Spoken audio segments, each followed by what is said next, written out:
Good afternoon, ladies and gentlemen. Thank you for participating in the T20 Task Force 5 six-side event on the multidimensional poverty in the midst of the COVID-19 pandemic, commitment to reducing poverty in all its forms. In these panel sessions,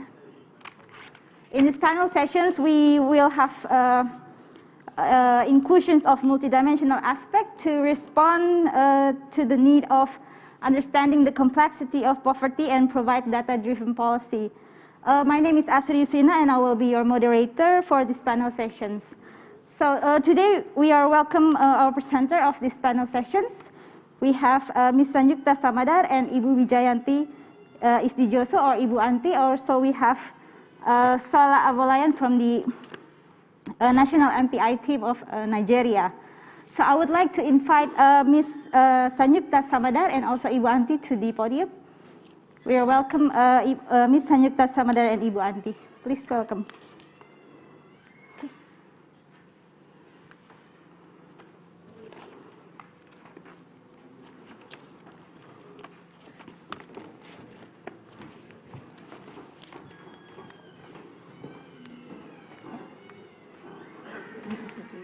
Okay, before we begin the panel sessions, allow me to read the presenter's short bio. So Ms. Sanjukta Samadar is an officer of the Indian Administrative Service with over 2 decades of experience across development administrations, policy making planning, and financial management. She currently leads the SDGs effort of Government of India in the capacity of nodal Niti Aayog. In Niti Aayog, she led the development of the SDGs India Index, SDGs localizations efforts with the sub-national governments, including monitoring systems and capacity building. Ms. Sanjukta also developed the National Multidimensional Poverty Index and business sector engagement on SDGs, among others. And Ms. Samadar also functioned as India's focal point for the country's voluntary national review on the 2030 agenda and has presented India's VNR in UN headquarters in New York in 2020. With regular participation since 2019 and the recent one in HLPF 2022. She has been representing Niti Aayog and the Government of India in the UNESCO SDG Forum since 2018, in the G20 Forum since 2019. While the second presenter, Ibu Wijayanti Isdijoso or Ibu Anti, is the director of Semeru Research Institute and has the extensive knowledge and experience in conducting research specifically in decentralization, poverty, human development, trade, and other development studies. So before we start the presentations, allow me to explain the sequence of this panel session. So each presenter will have 20 minutes. For the Ms. Sanjukta will have 30 minutes, and Ibu Anti will have 20 minutes per session. So from the first presenter, Ms. Samadar, we would like to know what was it like leading the development of national MPI for India, and what are the challenges that you face? So without further ado, Ms. Samadar, the time is yours. Thank you.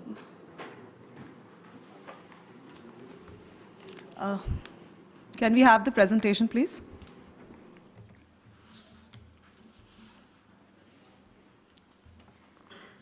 So distinguished participants, my dear Professor Sabina Al-Khair, members on the dais, ladies and gentlemen. First of all, I would like to thank the organizers of the T20 Task Force for hosting us here in this beautiful city of Jakarta.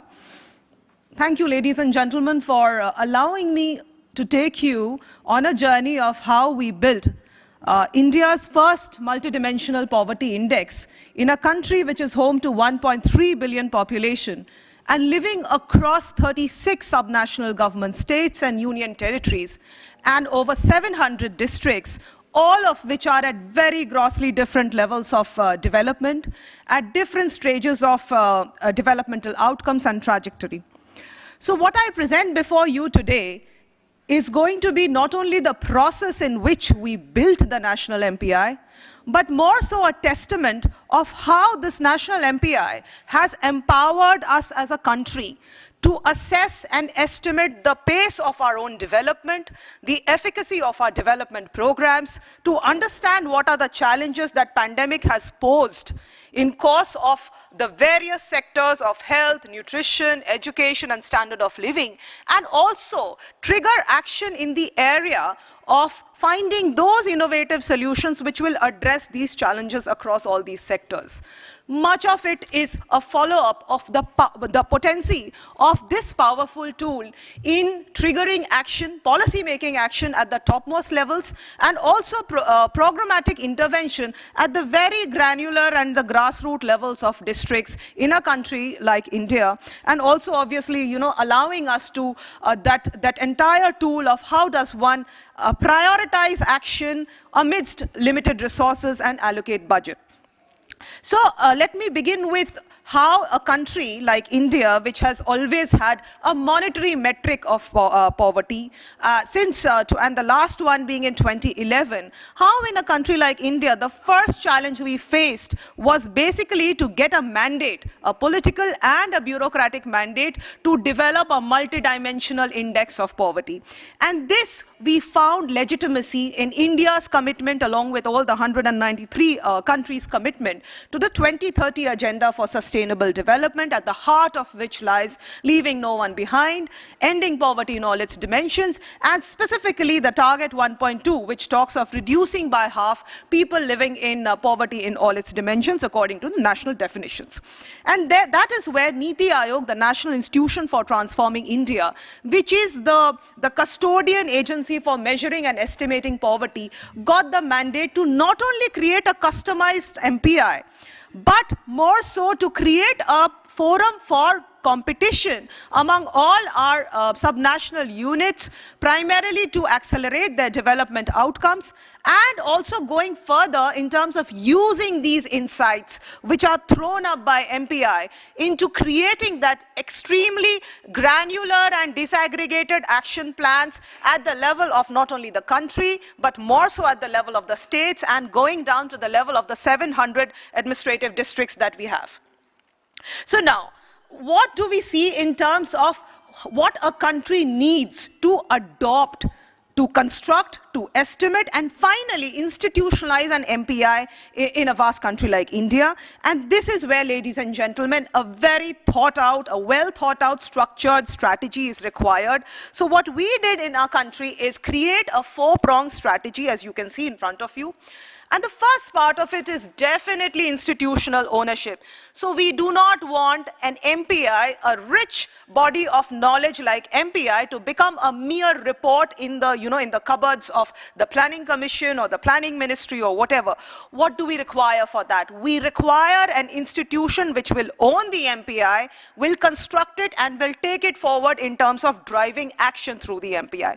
And this is where Niti Aayog, with its rich legacy of poverty estimation, became naturally the agency for constructing and handholding, anchoring the MPI in the country.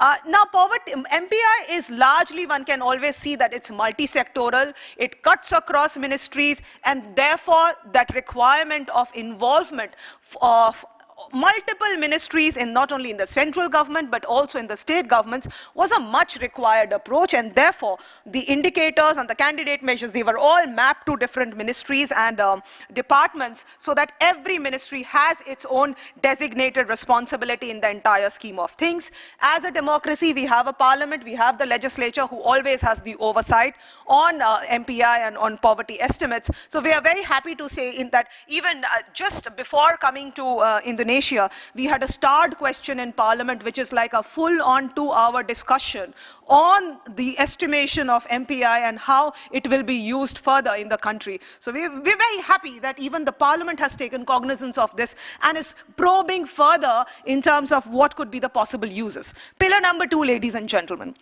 Definitely a whole set of consultation and collaboration is required. primarily to create a whole of government approach here in constructing an MPI. A planning ministry in any country creates an MPI, and what happens to it if none of the other departments, none of the other ministries even bother to use it? That's where the utility of the MPI ends, and therefore involving all aspects, all levels of the government is the most important thing in terms of driving and conceptualizing this entire process. We are very fortunate that we've had tremendous amount of collaboration and support from Dr. Sabina Al-Kaya, head of OPHI, and her entire team, and definitely UNDP India for its technical support throughout this entire process. The entire MPI is owned, and it's owned by OPHI and UNDP in the global arena. Therefore, they are the perfect partners for any country to kind of leverage this entire mechanism in order to create its own national MPI.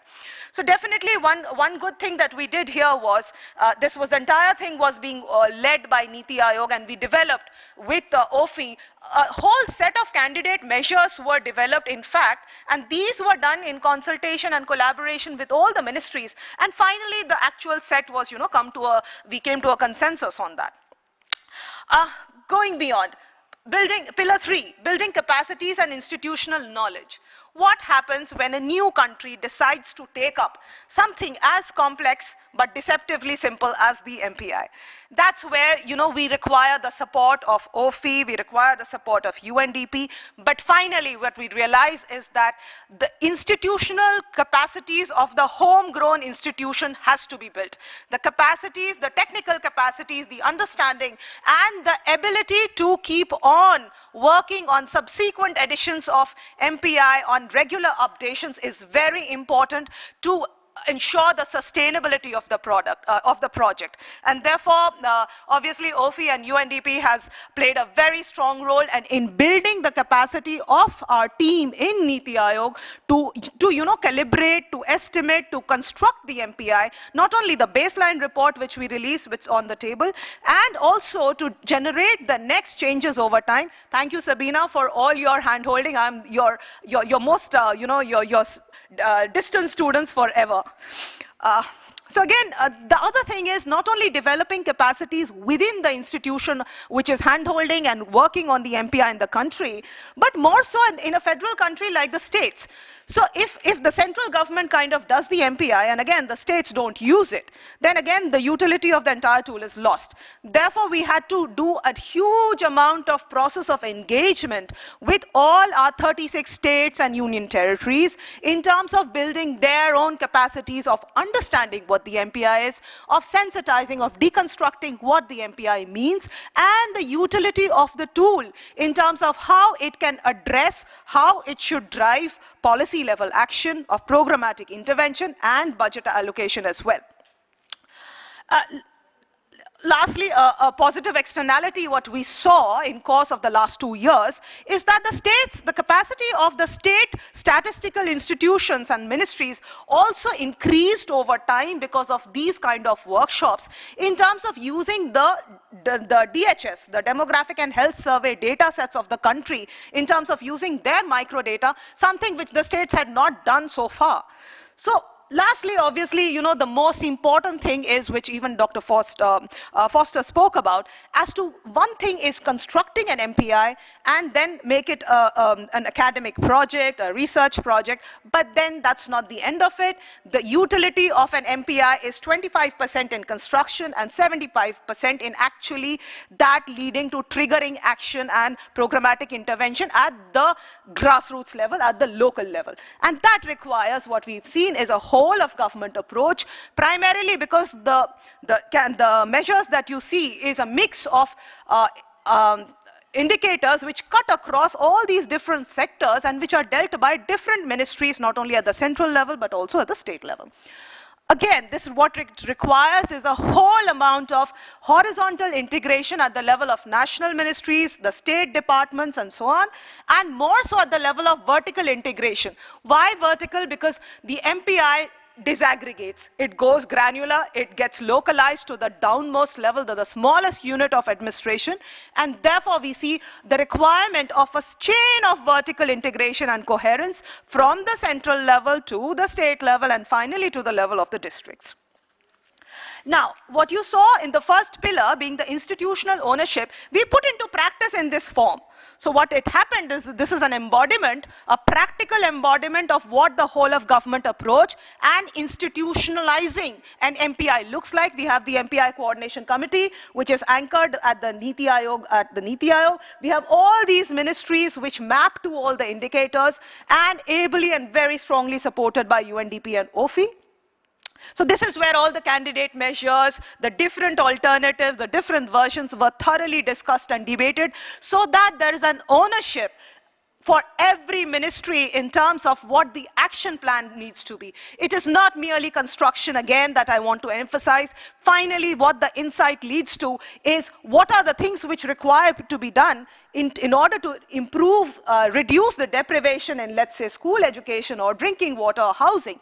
These action plans, these reform areas are owned and driven by the ministry concerned, and therefore having a complete whole of government approach is so essential here. So now, what I said earlier was largely about how the adoption process of an MPI started happening at the national level.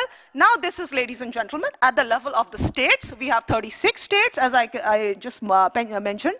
So the first thing, obviously, is again, engagement with all the state policymakers at the topmost level. So we have the chief ministers at every level. These are the decision makers in every state, the state government, the head of the state government. And why is it important is largely to sensitize the topmost policymakers, because a concept like MPI, which talks about poverty in a country or in a state, will definitely lead to a lot of skepticism. It does lead to skepticism. It does, generate fears, and allaying those fears in terms of explaining the concept and the utility and the power of the tool is very important at the topmost level. Otherwise, the whole thing gets scuttled.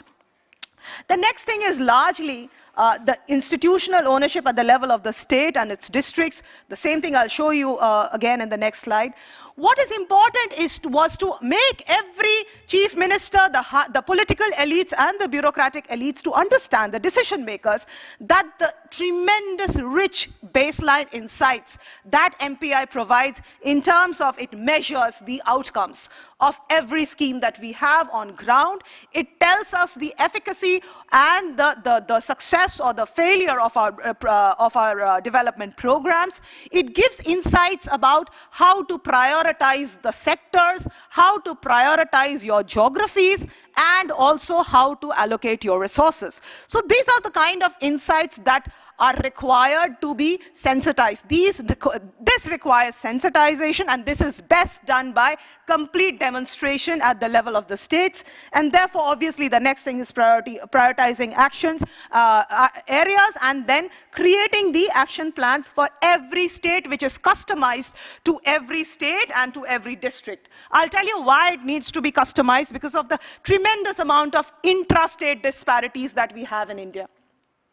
So this is what the institutional structure of an MPI looks like in each of our states right now. We have the legislature, which provides oversight. We have the high-level committees chaired by the chief secretary, the planning department, the economics and statistics department, the SDG cell. And there you can see the SDG coordination centers.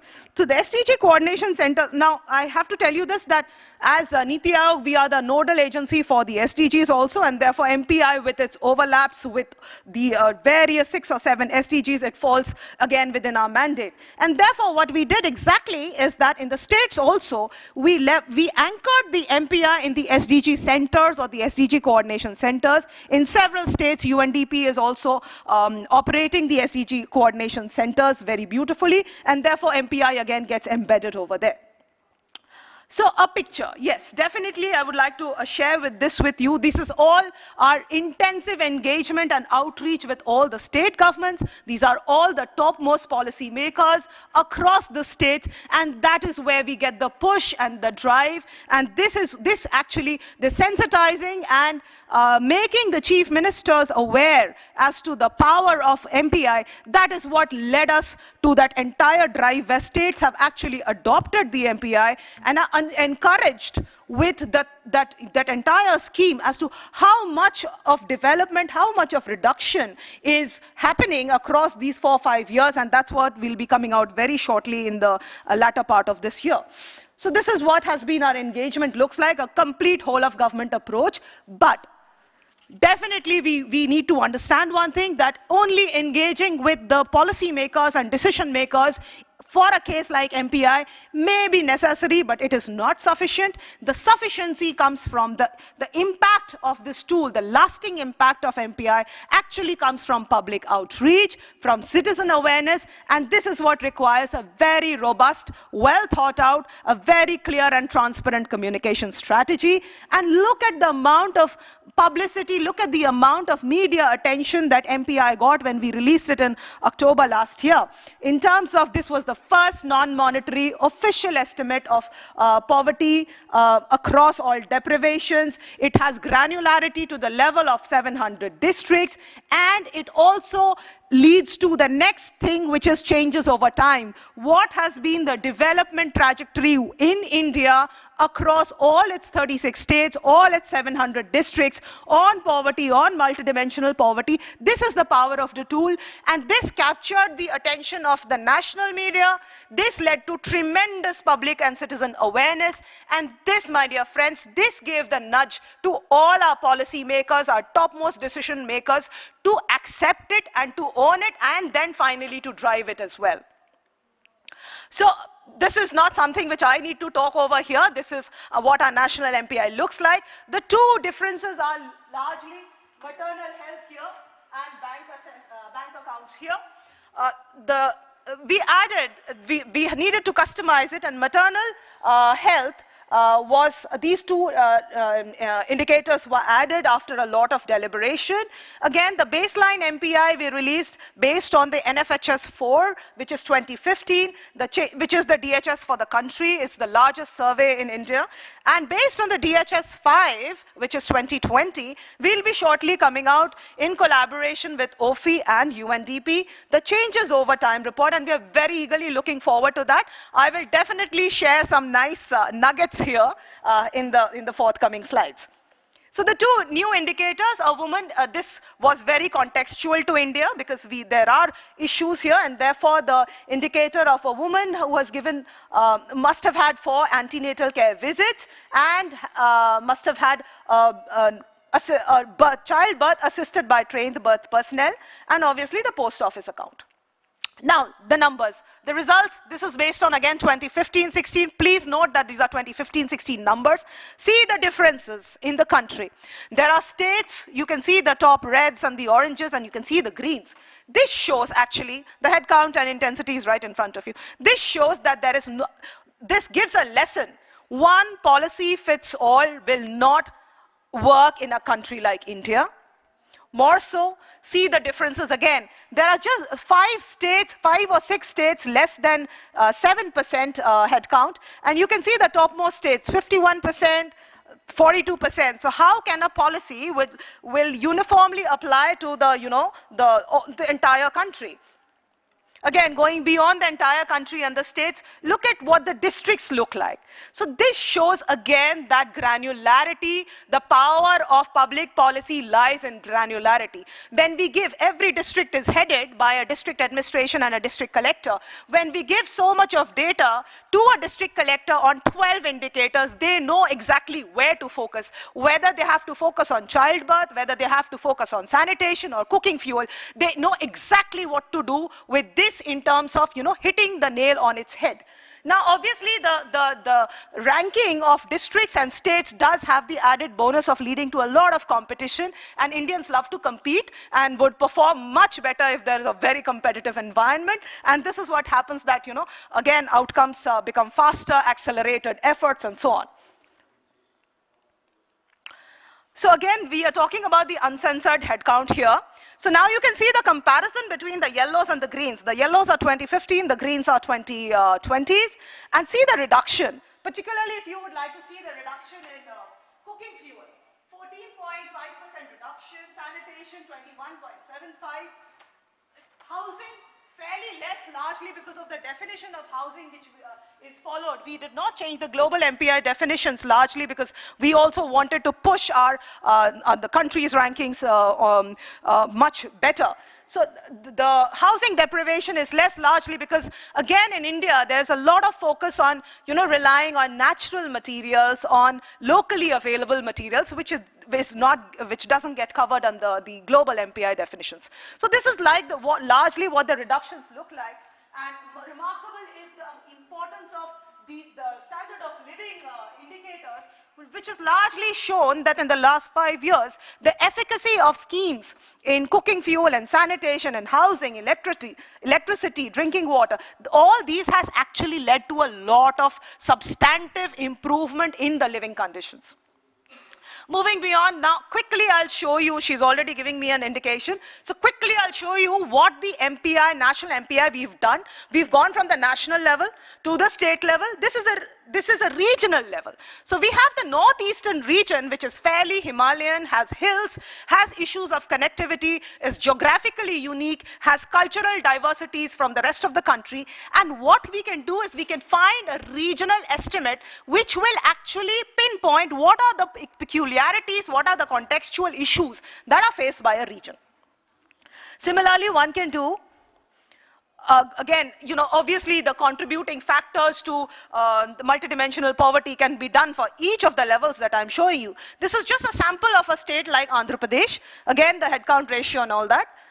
Again, going down to further one step below the state to the level of all the districts, one can see that this ranking of districts is something which every chief minister, which every chief secretary, every government in a state would actually value and treasure, because this is what tells them as to which are the districts they need to concentrate on, where the energies and budget needs to flow, and also which are the sectors which need to kind of get the focus in terms of budget, in terms of implementational convergence, and so on. So one can see here, and the greens are missing here because, again, it's still being computed for every district like this. Again, from the state view, we go to one district view, which is Kurnool district. So you can see the headcount ratio for Kurnool is 20%, whereas the state average was 12%. So again, the decision maker will know actually which is the worst district and what things can be done better to improve the position of these places.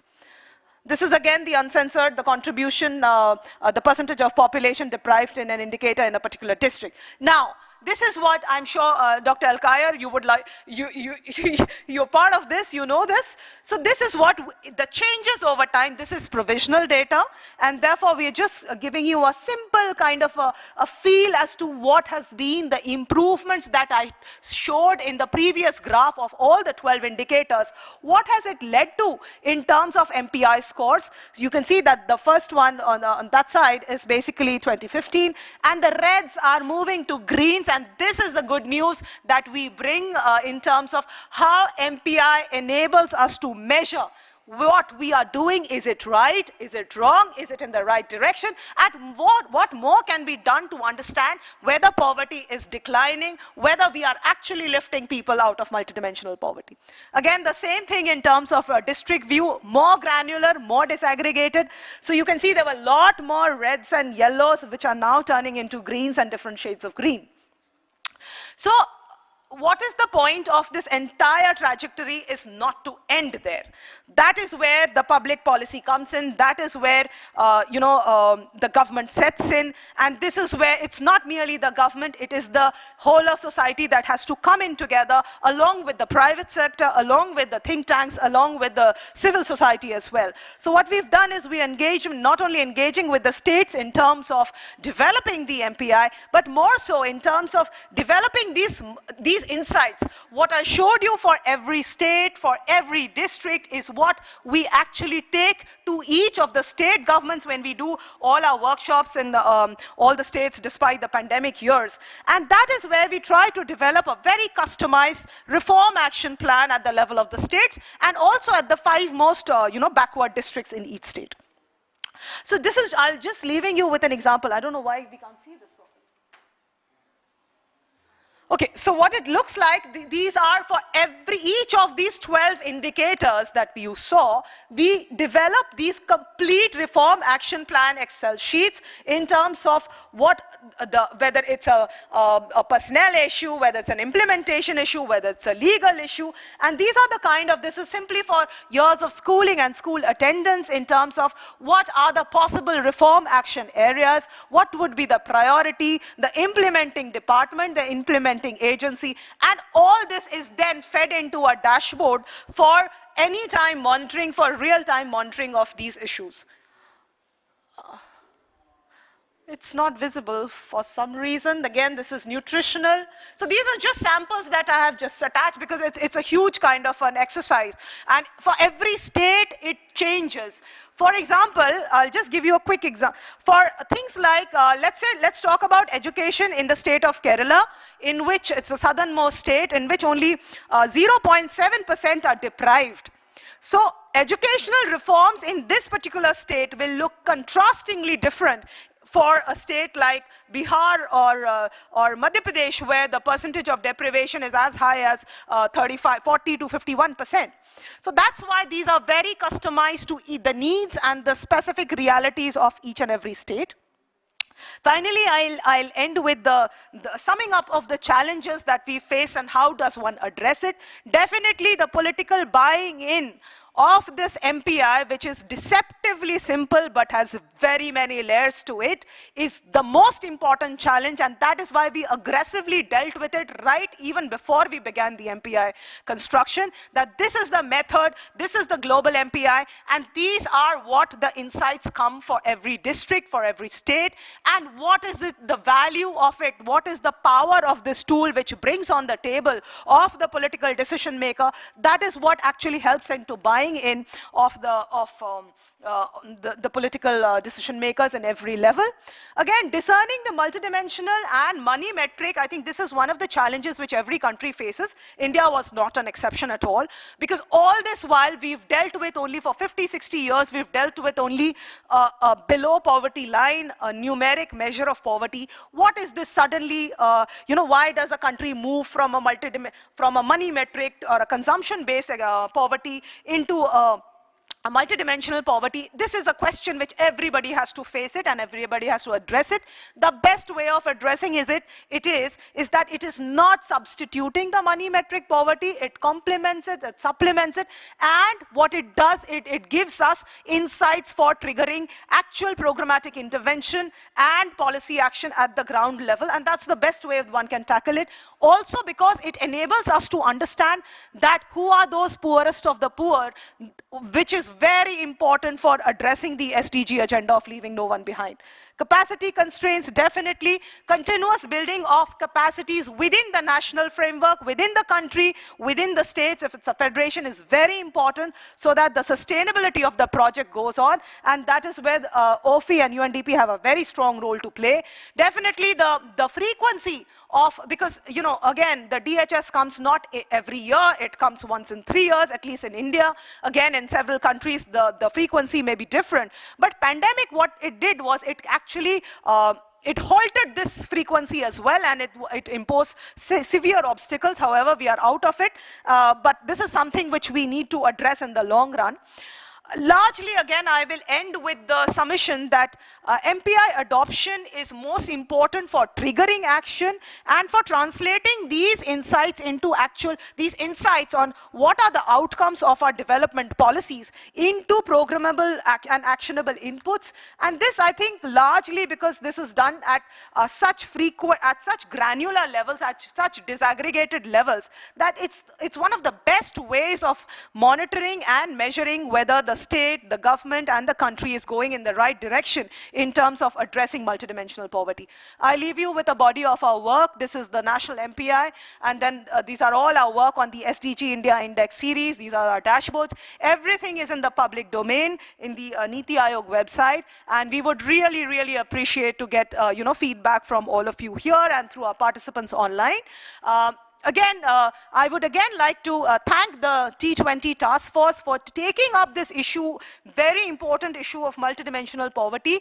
We just hope that this continues again in the next, in the Indian presidency as well. So definitely we would look forward to working with the T20 Task Force, not only in Indonesia and again ahead, in terms of how best to use MPI and what more can be done in terms of making this one of the most robust and acceptable policy tools in public policy. Thank you so much. Okay, thank you, Ms. Samadar, for your empowering presentations. I think we could see that the successful adoptions of MPI at the national level and across state, and you're mentioning that the Indians like to compete, that's why the development of MPI across state and also addressing the multidimensional poverty is by increasing the competitions, then you will end up in the MPI index across state. So for the second presenter, Ibu Anti, we would like to know, I mean, from Ms. Samadar, we could learn from the government side, and while from Ibu Anti, we could learn from the think tank side in using the multidimensional poverty in the research context. So, Ibu Anti, we have a question. Does Semeru has studied or exercised in multidimensional of poverty, and to what extent it has been take up or adopted by the government of Indonesia? Ibu Anti, without further ado, the time is yours. Thank you. Thank you. Is my, is I should speak louder or it's okay? Yeah. Okay. Louder. Yeah. Thank you, first of all, to the organizers of this very useful seminars, the T20 and also Task Force 5 especially. I'm just learned a lot from India case, so I really enjoy your presentations.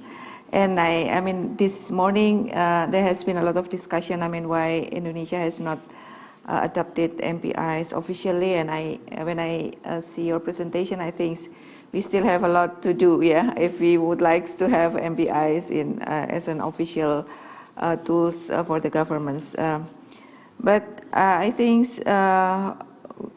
with this regard, I think I just would like to share some Semeru's experience, yeah, of using multidimensional poverty measures with regard to children. So this is actually a long time ago, Semeru, with the support of UNICEF, has used multidimensional approach, yeah, in analyzing child poverty and the complexity of child poverty and disparity in Indonesia.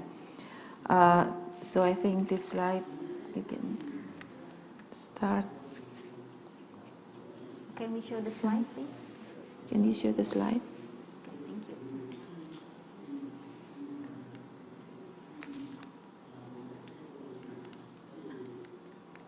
Can I operate this, or you will operate? Just say next. Okay, this. So I just say next slide. Okay, so the study is based on the premises that actually children are more likely to live in poverty, and also that adults are than adults, and they are more vulnerable. But I think so far we see that all the programs related to addressing child poverty is mostly using adults' perspective. Yeah.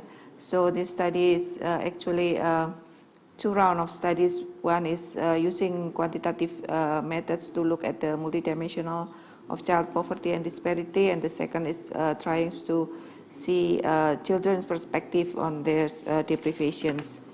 So next slide. So the two studies is actually in 2010, Semeru with the support of UNICEF start to look at the issues of child poverty and look at the multidimensional aspect of child poverty. And then until in 2013, we update the data. So this is a quantitative analysis using Susanas, and then it was followed up with this study on this urban child poverty and disparity. Actually, doing more exploratory studies on looking at the children's perspective in the slum areas in Jakarta, Makassar, and Surakarta. So first of all, I think I will go to the multidimensional child poverty. Next slide. In this study, we are using multiple overlapping deprivation analysis, or MODA. So this is a multidimensional aspect of poverty, but the unit of analysis is children. Yeah. So this is developed by UNICEF, and then we are also adapting children's life cycle approach, which is looking at the differentiate between age groups, yeah, because of the variations of basic needs across age group, even though they are children's, yeah. So the children's here are from the years 0 to 17 years of age. This is in accordance to Indonesian law about children's, yeah. So we divided this is for the age group into infancy, 2 to 4, 5 to 11, and 12 to 14, and 15 to 17 years old. Next slide. So the dimensions and indicators by age group, I think I have mentioned that the indicators are different here, but this indicate the dimensions is constructed based on the Convention on the Rights of a Child. Yeah.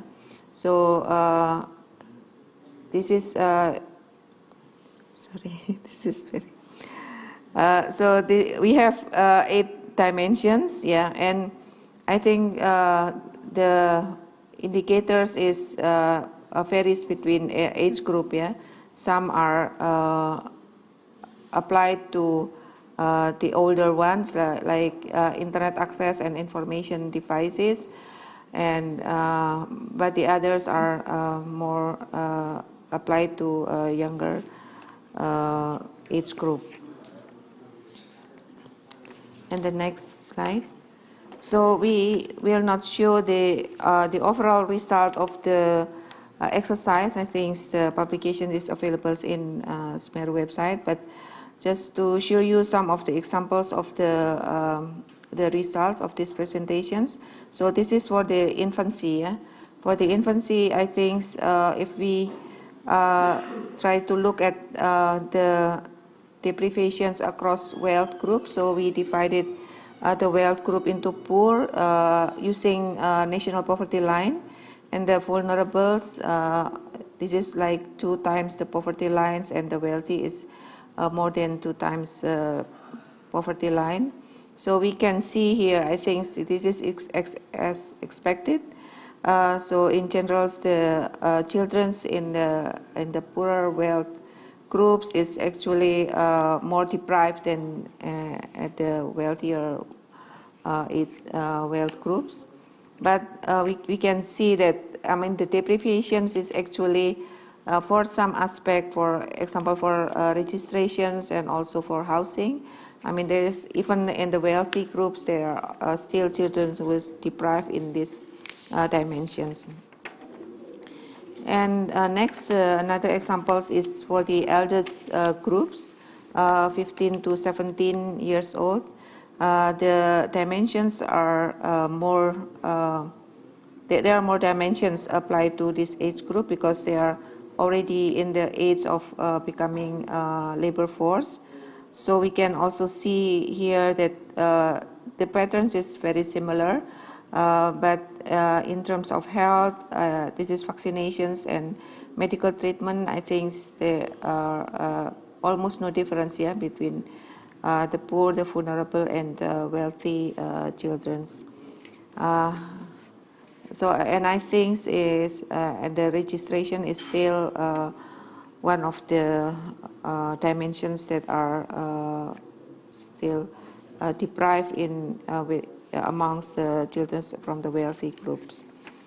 And we also try to look at the overlapping deprivation analysis using we select several dimensions. Next slide. Yeah. So here we are looking at, we select two dimensions actually to be overlapped with the monetary dimensions, which is health, and then registrations. Yeah. So for the infancy, we select these two dimensions because health, I mean for infancy, it will have a long-term impact on this physical and also cognitive developments. And registrations also will have an impact on this accessibility to social protections in the futures, and also for claiming this civic rights. And we see here that around 13% of infants are deprived in these two dimensions, but also poor in a poor and vulnerable groups. Yeah. And the other ones is with regards to youth. We select next slide. We select different dimensions. We are looking at the labor dimensions and also education, and we see here that around 6.6% are children in these groups are poor and vulnerable, and also deprived in terms of labors and education. So basically they are child labor and also not in school and or have a lower grade for AIDS. Yeah. But it can be seen that some children that are not poor and vulnerable also still deprived in these dimensions. Like 3% are they are not poor and not in a poor and vulnerable groups, but they are categorized as child labor. So I think this is just to give you a views on what we have done in terms of analyzing the multidimensional poverty of among children. And next slide. We are now move to the studies about children's perspective on poverty. Next slide. Yeah, for the analytical framework, we are using the ecological frameworks of child development, which is developed by Bromford Brenners. Yeah, and actually this framework recognize children's and parents' perceptions and interpretation on their experience with regards to their surroundings, their families, peer, and neighbors, in determining influences of local development on child developments. Yeah, and we are also adopting subjective approach, poverty and well-being. So we are trying to see the poverty conditions, deprivation actually, not only poverty, deprivation conditions based on the children's perspective. And if we are, next slide, if we are looking on children's perceptions on poverty, so actually poverty is fact both materials and non-materials, and if we are based on our discussions with children's, younger children have more material perspective on what constitutes of poverty, but the older are already recognize the social status of as one of the aspects. And children are usually, they do not perceive themselves as poor, yeah, because we are discussing with the poor children from the poor families. But when we asking them, I mean, what is, I mean, their welfare conditions, they will use terms that are, we are on average, yeah. So they don't see themselves as poor, yeah. So I think this is also give us an understanding that actually poor for children, they do not want them to be claimed as poor. Yeah. So I think programs should avoid labeling children as poor children. Yeah. And next.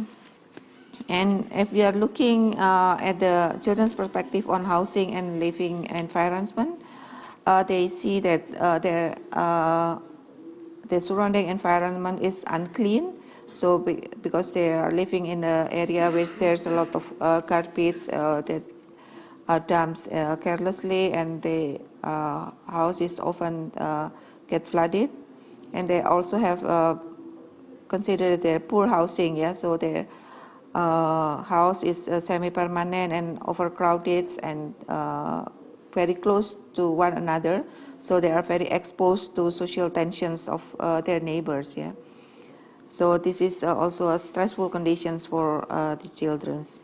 And there are also lack of water supply and public toilet. There's in some places there are public toilets, but their conditions is not well functioning or not clean. Yeah, and there is also lack of playground. So in their area, a lot of land are already converted to housing or parking lot or markets. So they are playing in a very unsafe places. Yeah, or they are then playing in the internet cafe, and some of them are become addicted to gaming. Yeah, because they don't have any other choices of a place to play. Next, and about the education deprivations, so they see themselves as financial barriers is one of the aspect, yeah, but it is not. This financial barrier is not related to tuition fee, school fees, yeah, because in most places are the government already subsidized or they have free educations, but it is more for transport or tutoring, yeah, extra tutoring. And the other is school environments, because their school are also placed located in a and the physical environments is not conducive. I mean, there are some stinky smell or very crowded because there's too many students in one classroom. The other is that there is also a negative peer pressures, yeah, because their peers are, a lot of them are actually do not have motivations, yeah, to go to school. So they have bad influencing, and they are like going skip the school, or yeah, and this is mostly because of peer pressures. And also the fact that most of them are going to private school. If the private school here is not the elite private school, so this is like a more a community run private school, which is very cheap. Yeah, why they are going to this kind of school? Because most of the children from the poor families, they are have a low grade, because they can afford to have a tutoring, special tutoring, so they could not enter public school. Yeah, because public school have applied a certain standard. Yeah. So I think now this could be already overcome, because the government applied this zonation policy. Yeah. And then with regard to health and living conditions, next slide. So they have first is they live in a very poor living conditions. Yeah, so they are very poor, prone to communicable diseases like tuberculosis and other communicable diseases.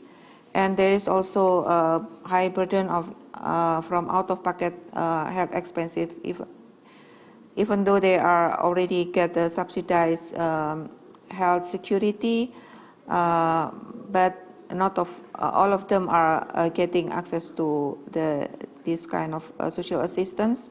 And the other is, even if they get it, they still have to spend a lot of money for transportations and additional medicine.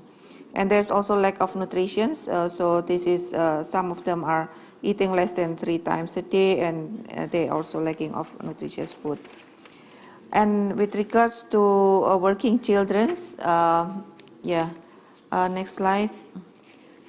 So the first is their motivations is basically a lot of them are actually would like to help their parents, because their parents are, some of their parents are not working, and or or they would like to have more pocket money. Yeah, and they are working in unskilled job. The type is varies based on this characteristic of the surrounding areas, but mostly they are working as a waiters in a cafe, as scavengers, street vendors, or also parking attendants, and they are facing risk, on exposure to dangerous chemical substances. For example, if they are working on a factory, they are exposed to chemical substances. And also they are, if they are becoming waiters or street vendors, they are prone to sexual abuse and exploitations. Yeah, so this is the last slide. No, the last two slides, I think. Next slide, the conclusions, I think, deprivation is experienced by children in not only the poor, but also the wealthy. But I think the program or strategy to address it should be different, between the deprived children coming from poor family and coming from the non-poor families. And children may suffer multidimensional deprivation simultaneously, monetary and non-monetary.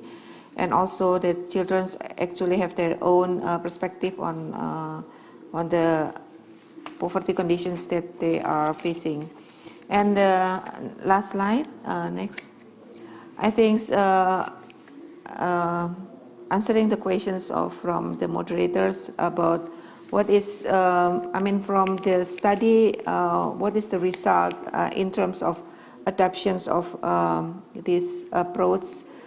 So actually the governments, the Statistics Indonesia and with support to UNICEF also already published like government reports on this multidimensional child poverty and disparity in 2017, which is calculated from the survey in 2016. Yeah, and now I think every year the Statistics Indonesia also calculated this child poverty and this multidimensional child poverty, but they haven't like officially published it. Widely, and but some of the result is being adapted for programming, especially and for child with regard to child welfare. I think this is all my presentation. Thank you. Thank you, Ibu Anti, for your presentation. So I think from Ibu Anti presentation, we could learn that despite the ongoing advocacy of to integrate the use of MPI within the government of Indonesia, there have been many think tanks or research institutes, including Semeru Research Institute, that exercising the use of multidimensional poverty measures, although it's slightly different with the MPI, but it's to try to capture the multidimensional aspect of poverty. So thank you for all the presenters. So ladies and gentlemen, now we are come to the questions and answer sessions. I would like to invite a participant in this room who present offline to ask questions, if there's any, to raise their hand. Okay.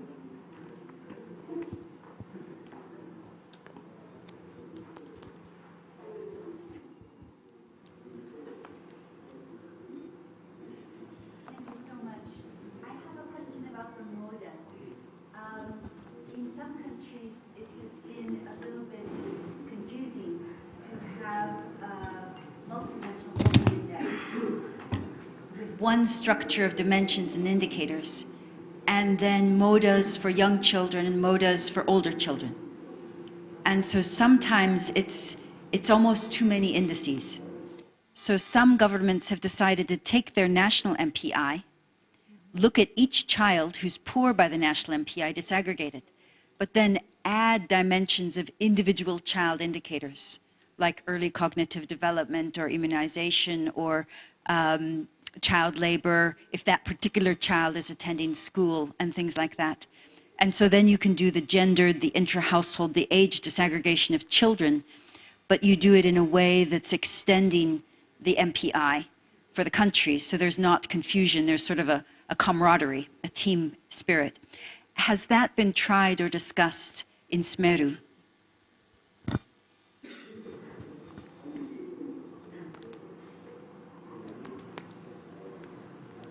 Okay. Ibu.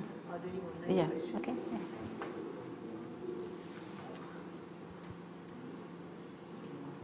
Oh, no, I don't need this. Okay. Sorry. I forgot that I have this. Yeah.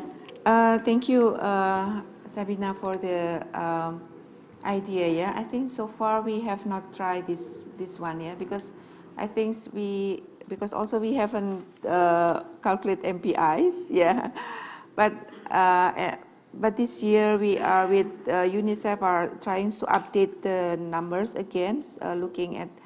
They don't use MODA anymore, but I think they are still using similar approach to MODA. Yeah, but I think you give us an idea that maybe we can try to also use this. Yeah, yeah, and also I heard that this morning, Pak Teguh also mentions that the Faculty of Economy also already calculate the MPI, so maybe we can collaborate with them and doing some exercise, yeah, and looking at using this kind of methods, yeah. Thank you. Okay, thank you, Sabina. And I would like to apologize from the committee. So we have Sola Afolayan from the National MPI team from Nigeria who joined us online. Sola, we will give you 20 minutes for presentations. The time is yours. Thank you. Okay, thank you for having me, everyone. Thank you especially to the organizers of the G20 side event. I don't know if you can hear me. Apologies, I couldn't be there in person, but I'll do as much as possible to engage you and see how Nigeria has been very keen to and committed to the work around poverty, identifying the issues around poverty, and also making sure that there is evidence-based approach that is being used to address all the issues. I must say that pre-COVID, it was quite interesting to see that in spite of government's investment in the social protection space, we still was tagged as the poverty capital of the world. And that's quite interesting because there was an annual budget of $800 million that was being spent across different projects on social protection. We also had almost like an inflow of about $24 billion in development assistance fund into Nigeria between 2015 and 2020. So it was quite interesting to see that in spite of all of these efforts and investment, Nigeria still experienced very high rates of poverty. So, and then COVID happened. We had a widening poverty gap. And also, in fact, increasingly, we had a new type of poverty because people in urban settings weren't exactly identified as being poor. But with the COVID that happened and then the lockdown, we have the new poor and the urban poor being more glaring, experiencing deprivations and then poverty.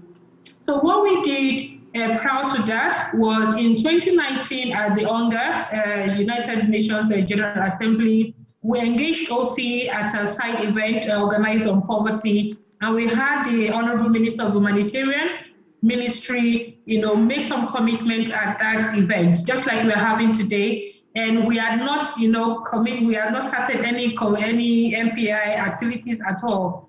But that was our very first formal engagement with OPHI, and the MPI conversation started.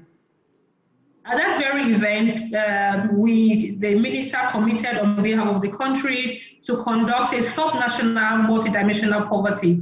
And prior to this, Nigeria had always, only focused on monetary and consumption measurement, and given all of the narratives about, being poverty capital of the world, we also needed to understand what is going on and how can we address all of these things in the more cohesive, multi-sectoral approach.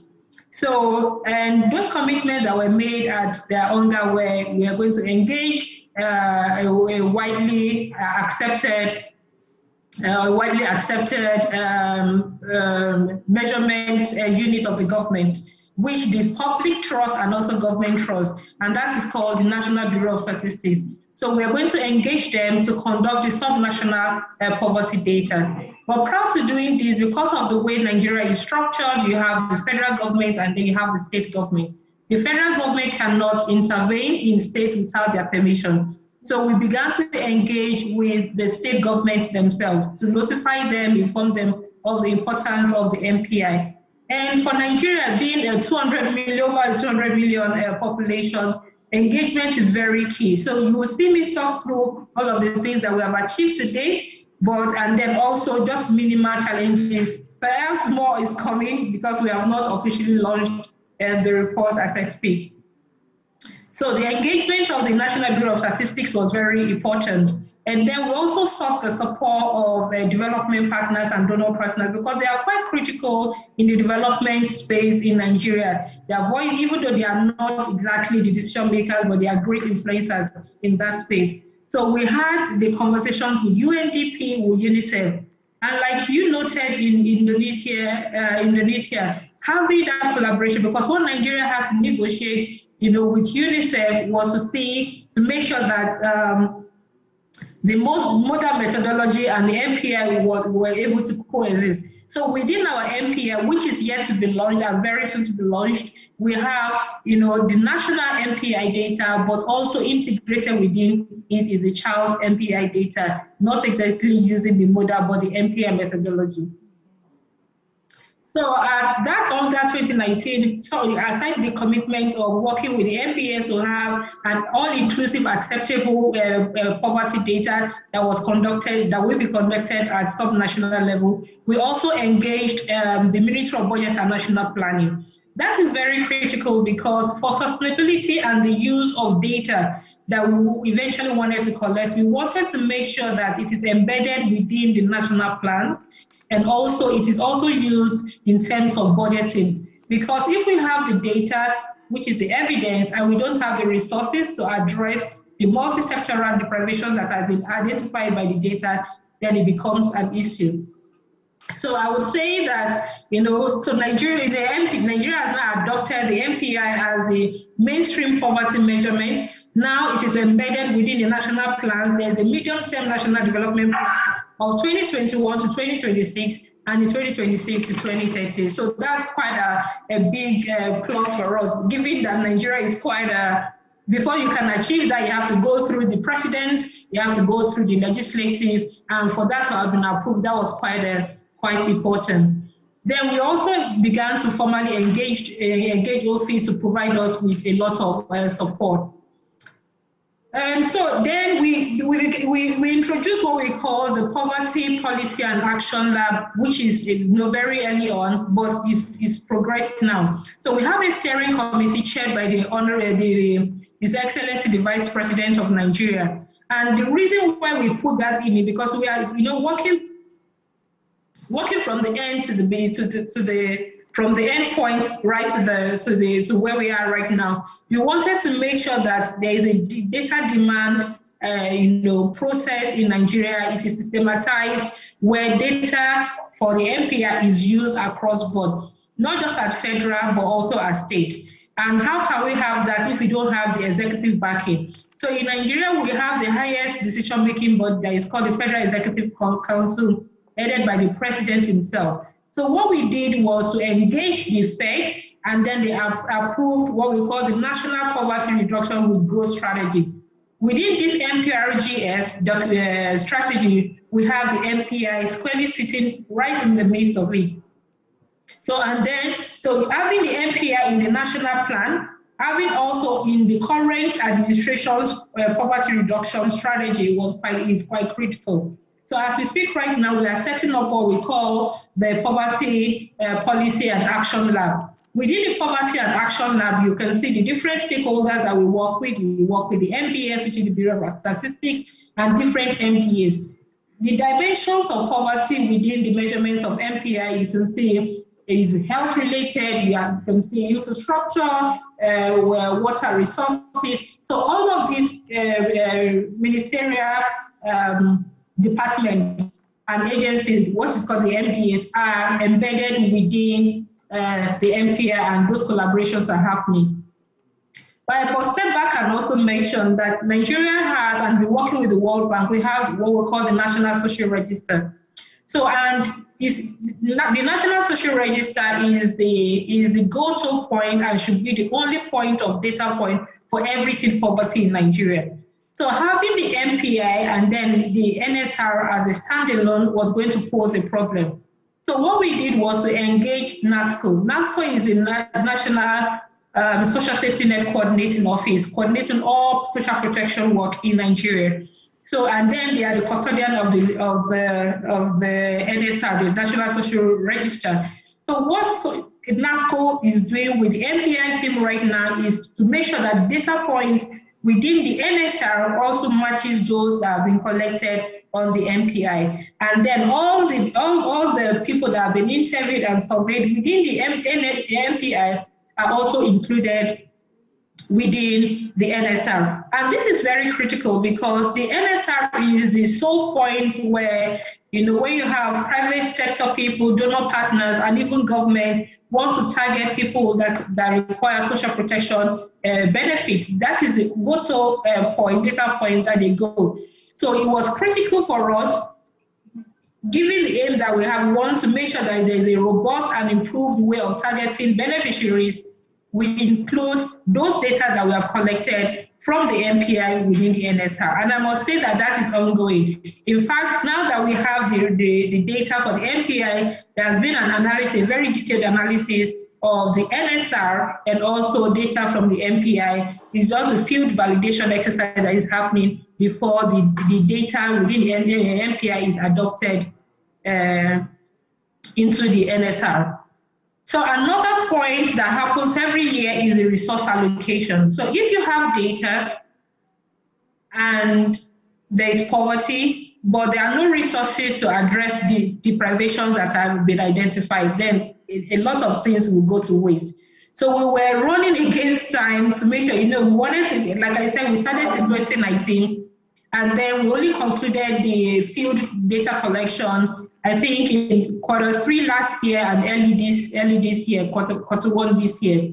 So we wanted initially to make sure that the 2022 budget had the use of the MPI, where identified whether it's education, is living conditions, you know, all of those things are identified and put to allocate budget. However, this year we're already in top preparation to have that to happen for the 2023 budget. The budgeting cycle planning starts, you know, about now in August, and so we have worked with the Ministry of Budget and National Planning. In fact, the coordinating minister for the MPI is the Honorable Minister of State Budget and Planning, which has the budget office right set under his office, and also has the Bureau of Statistics. So a lot of synergy and a lot of work and collaboration is taking place to make sure that this happens. Like I rightly said, you know, federal government and state are quite different. When OPHI visited Nigeria in 2019, we also visited one of the key leading state governor, being Governor El-Rufai, His Excellency of Kaduna, is the governor of Kaduna State. The state is now committed to use the data that we have collected on the state to allocate budget for 2023. So that's quite a big win, given a lot of diversity in Nigeria. The other aspect we are looking at is when we collect the data and we are doing better targeting, we are putting the resources in the right places, what are also the other bottlenecks in terms of policies, in terms of laws that we have in Nigeria, that happens in Nigeria? So we've been engaging the Office of the Speaker of the National Assembly around policy. The Office of the Vice President has the policy team, and then of course we are setting up the Policy Action Lab, the advisory group, the technical working group. We have what we call the NESG. The NESG is the National Economic Council, that supports, giving behavioral insight. What are the things that actually, in spite of, doing a better targeting, providing resources, what are the behavioral those that, even cultural things that impede people from taking up the benefits that government provides to address poverty? So the NESG is supporting in terms of doing behavioral insight in terms of that. So can I have the next slide, please?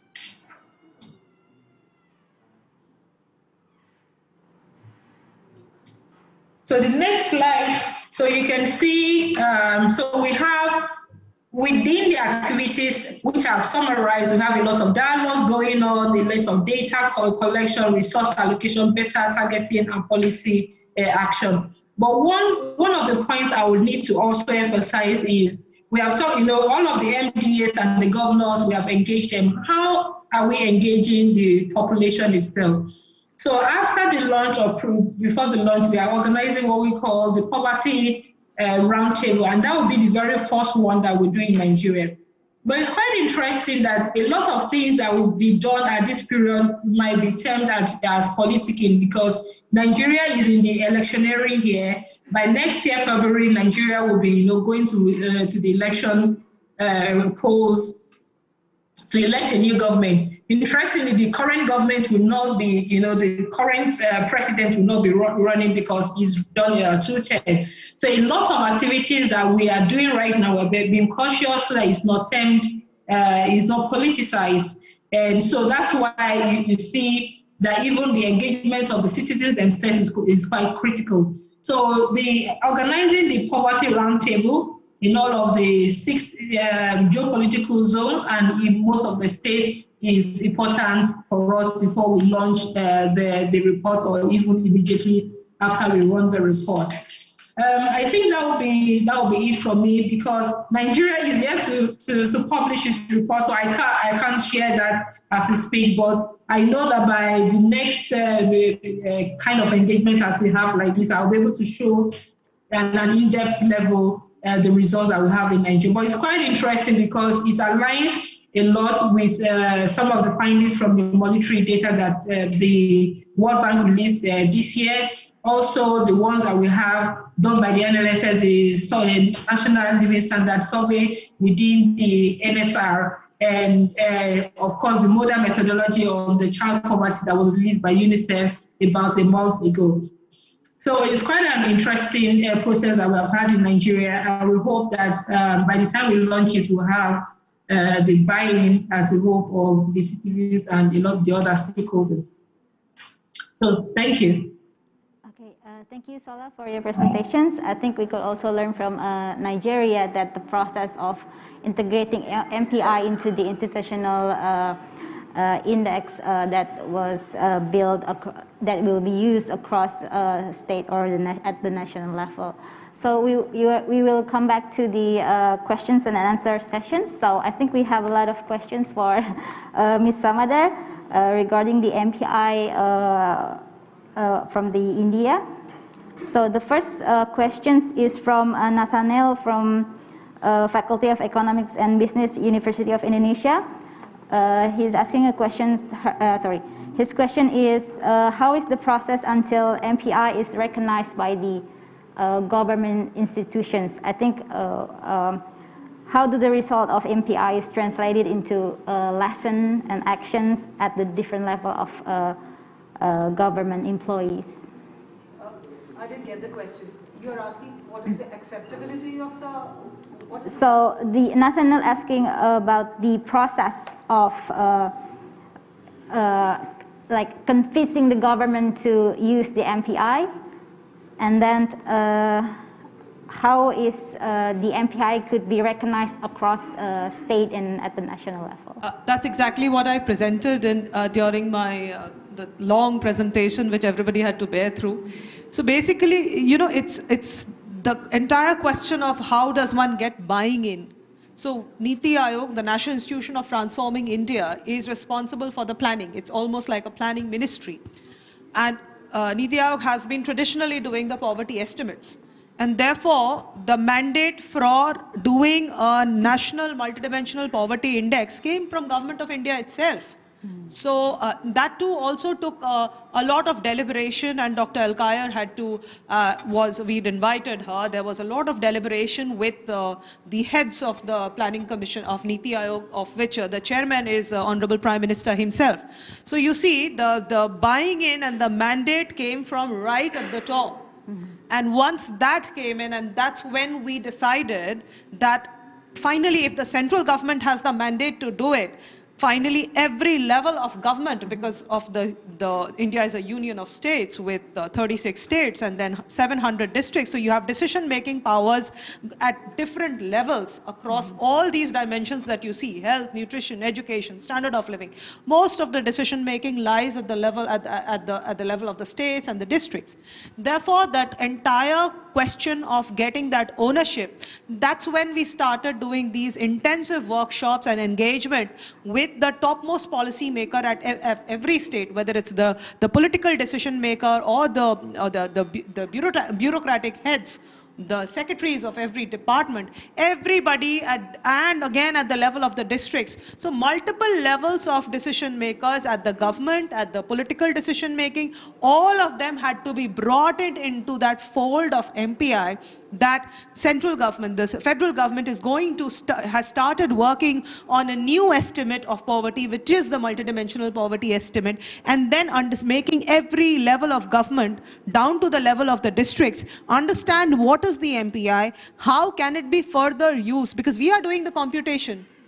The districts and the state governments don't even have to do any computation about that. So what is the utility of that entire MPI for every level of government? That is exactly what we had shown to every decision maker, that this is the level, this is the of interest to the decision makers in the state level. This is of interest to all the different line ministries and departments in the state, whether it's drinking water, it's sanitation, it's electricity. Where are the deprivations? Which are the pockets of deprivation?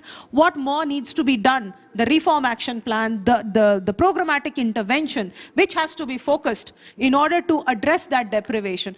That went down to, very granular, from the national level to the state level to the district level. And that's how the merit was found across all levels of decision makers in the government for this MPI tool. And that's what the buying in is all about, and creating that ownership at every level is so important here, because that's what we do not want to do, a research-oriented study which will be just limited to a statistical yearbook or something. Okay, thank you, Ms. Samadar. And another question is from Palguni Sundaram Biswal. The question is how to build trust between the evaluators. So the MPI is already produced.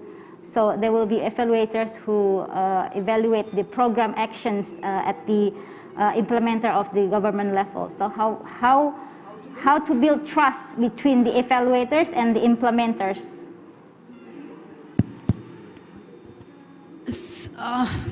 Trust between evaluators, what I'm not very sure about which evaluators, who are these evaluators that the person is talking about. But when we go to every government and even in public media and entire national media and citizen community groups, what we try basically to show that if the deprivation of the population deprived in sanitation has reduced by, let's say, 20% in the last 5 years, then this shows that your scheme of Swachh Bharat mission is working, and it's working well.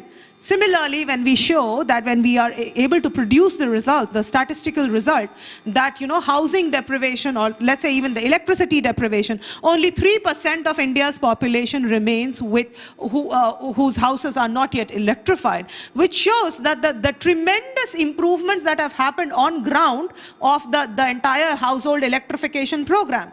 So Finally, these are all outcome indicators. These outcome indicators are perfectly aligned with the SDG targets that every country is committed to. And when we show the results, when the MPI throws up these very tangible results of improvement, huge improvements across outcome indicators, whether it's in nutrition, it's in school attendance, or it's in any of these the standard of living indicators, it actually means that, you know, the schemes are working, that any evaluator would be happy to get these results. And we are not yet, we haven't yet, you know, found any contradictory findings from any evaluation of any of these schemes, which are which are aligned to these indicators. So building trust with the evaluators, I think when your data systems are robust, when your data systems are transparent, when your methodology is transparent, and it has been kind of, you know, done through a process of collaboration and consultation, I think trust is inbuilt in it, and it becomes intrinsic to the entire process. Okay, thank you, Ms. Amadar.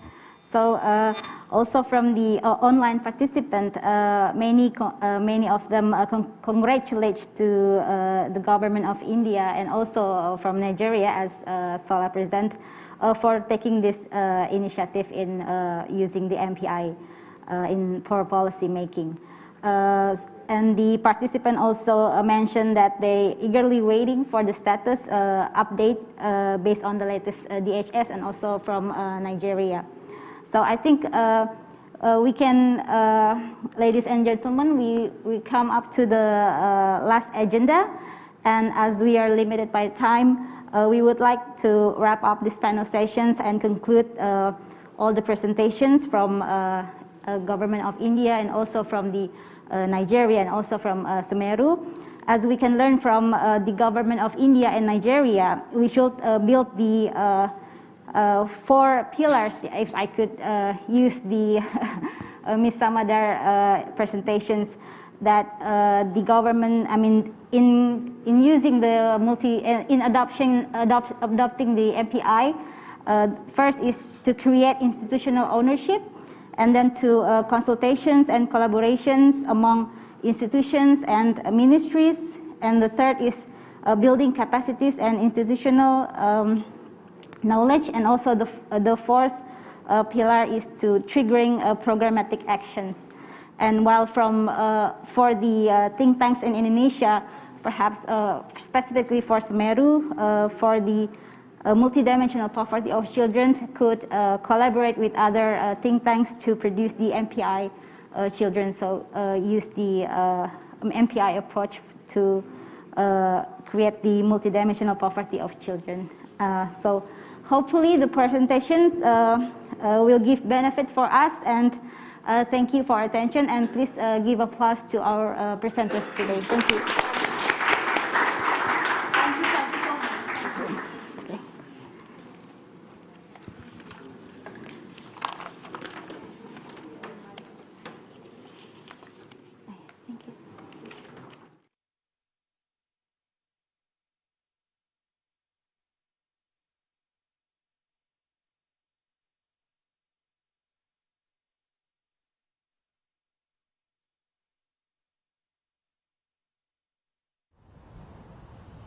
Honorary speakers, dear participants, thank you for the invitation to this important event on multidimensional poverty.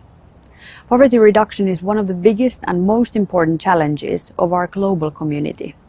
I have personally said as my vision that tackling poverty and climate change are, or at least should be, the most important goals of politics in our lifetime.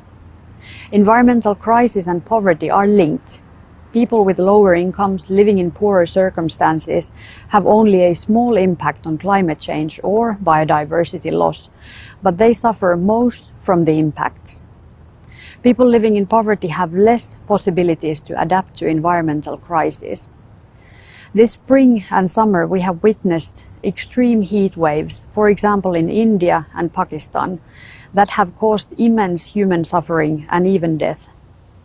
This is just the beginning of what we will face due to an accelerated climate crisis. We are faced with triple crisis: climate change, biodiversity loss, and pollution. Nature loss is happening right in front of our eyes. around the world, also in my home country, Finland. Every 9th species in Finland and half of our biotopes are endangered.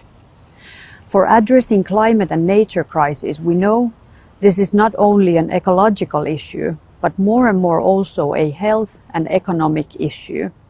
It is an equity and justice issue for today's most vulnerable communities as well as future generations.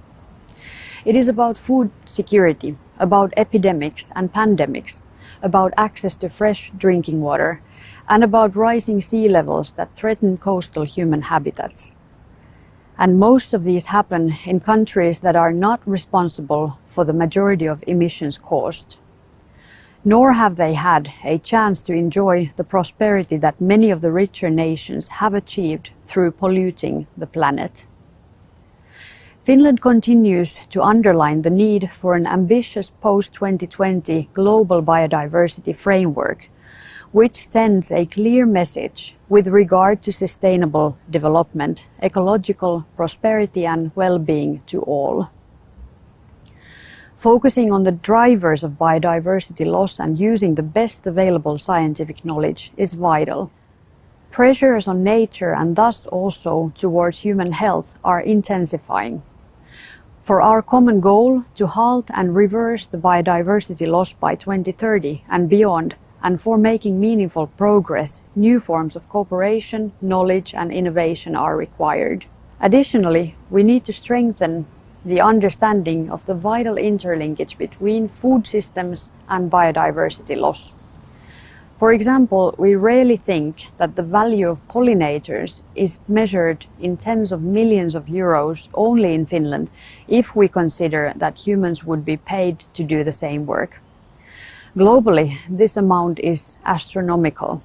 Indeed, pollinators and insects are a good example of how important it is to mainstream the protection of nature into agricultural policies and the link to pesticide pollution.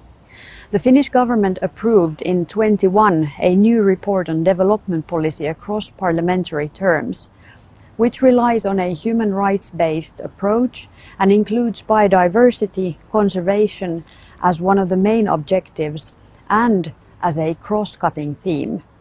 This means that biodiversity aspects need to be taken into account in all Finnish development financing, and that more funds will be directed to protecting biodiversity. The COVID-19 pandemic has impacted all of us, and it's clear that after it we cannot return to business as usual. As we are building back, we need to be building back better for the environment and for a more equal society. These kinds of changes in society create an opportunity for a transition towards a more sustainable future. During the COVID-19 pandemic, the importance of protected nature areas in Finland were extremely important for people. Last year, we had over 4 million visits in the 40 national parks of Finland, a growth of more than 20% in a year. This is a high number considering that there are only 5.5 million inhabitants in Finland. Science has shown us that even short visits in diverse nature lower stress levels and blood pressure. The health benefits of nature are indisputable. That is why we need to make sure that visiting nature and green areas is possible for everyone and everywhere. It should never be about money or possibility to travel far away from home. I warmly welcome the goal of the European Union Commission to increase the green areas in cities and bring nature closer to people's everyday living environments. Protected areas can also generate significant economic benefits for local people as well as nationally. The total income and job impacts of all the 40 national parks in Finland in 2021 were over 300 million euros and about 2,500 jobs. A national park can easily double the economic activity in the surrounding area, like for example in Hossa National Park that was founded in 2017 in southern Finland. The input-output ratio of the national parks is good. When Parks and Wildlife Finland invests €1 of taxpayers' money in the hiking services of national parks, the local economy benefits over €10 on average. By involving all stakeholders, business, academia, and implementing the whole of society approach and intergenerational equity, I am confident we can find new forms and measures to minimize harmful impacts on biodiversity. We need more nature than we have now. Nature-based solutions, when properly implemented, are cost-effective and offer multiple benefits for nature, the climate, and humans. For example, through the expansion of nature reserves, restoration of peatlands, or through greening cities, battling with heat. Over 90 countries have together stressed that at least 30% of land, inland waters, and sea areas should globally be taken into protection by 2030. National biodiversity strategies and action plans are the main tools in putting the global biodiversity framework into practice and to boost implementation. At the same time, it is important to strengthen compliance and monitoring mechanisms under the Convention on Biological Diversity.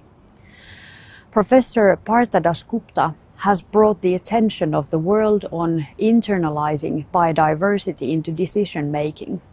His report provides one important framework for connecting the greatest ecological crisis of our time to their drivers, to the overuse of national resources. We have a common responsibility to make sure that future generations will also have an opportunity to enjoy the human right to a healthy environment and global equity. A nature-positive world will require that we build a nature-positive economy. Reforming our economic systems to operate within planetary boundaries requires a collective effort. For example, we are in Finland developing a system for accounting ecosystem services. Accounting ecosystem services is important because we need to be able to track our natural capital. Ecosystem accounting gives us an opportunity to see how the quantity and quality of our ecosystems and the services they provide change over time.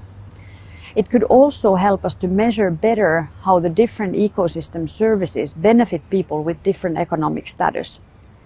When making these services more visible and countable also globally, this could give a stronger incentive to create better ecosystem services for the people in vulnerable positions. Climate change and biodiversity loss are interconnected crises. To ensure the impact of our actions, we need to tackle these issues simultaneously. It is also our responsibility in countries with high consumption and high living standards to do more, since our wealth has been built up with the unsustainable use of fossil fuels. We need to take faster action to stop the climate crisis. And I'm proud to be able to tell you that Finland's new Climate Change Act entered into force at the beginning of this month on the 1st of July. The reformed Act sets emission reduction targets for 2030, 2040 and 2050. This means that the target of a carbon-neutral Finland by 2035 has been set down by a law, as well as our commitment to be carbon negative soon after that. Finland is actually the world's first country to make a legally binding commitment to carbon negativity. These targets are based on our Climate Science Panel's assessment of what is consistent with our commitment under the Paris Agreement to limit global warming to 1.5 degrees Celsius. The Act ensures that greenhouse gas emissions decrease by at least 60% by 2030 and by at least 80% by 2040 compared to the 1990 levels. In addition, national adaptation measures are taken to promote climate change resilience and management of climate risks. The Act also ensures the prerequisites for the Sami people to maintain and develop their own language and culture. Solving global environmental issues is vital for equality and ensuring good living conditions for people all around the world. As I often say, If we don't find solutions to the environmental crisis we are facing today and in the future, all other policies are useless, since we don't have a future without a livable planet.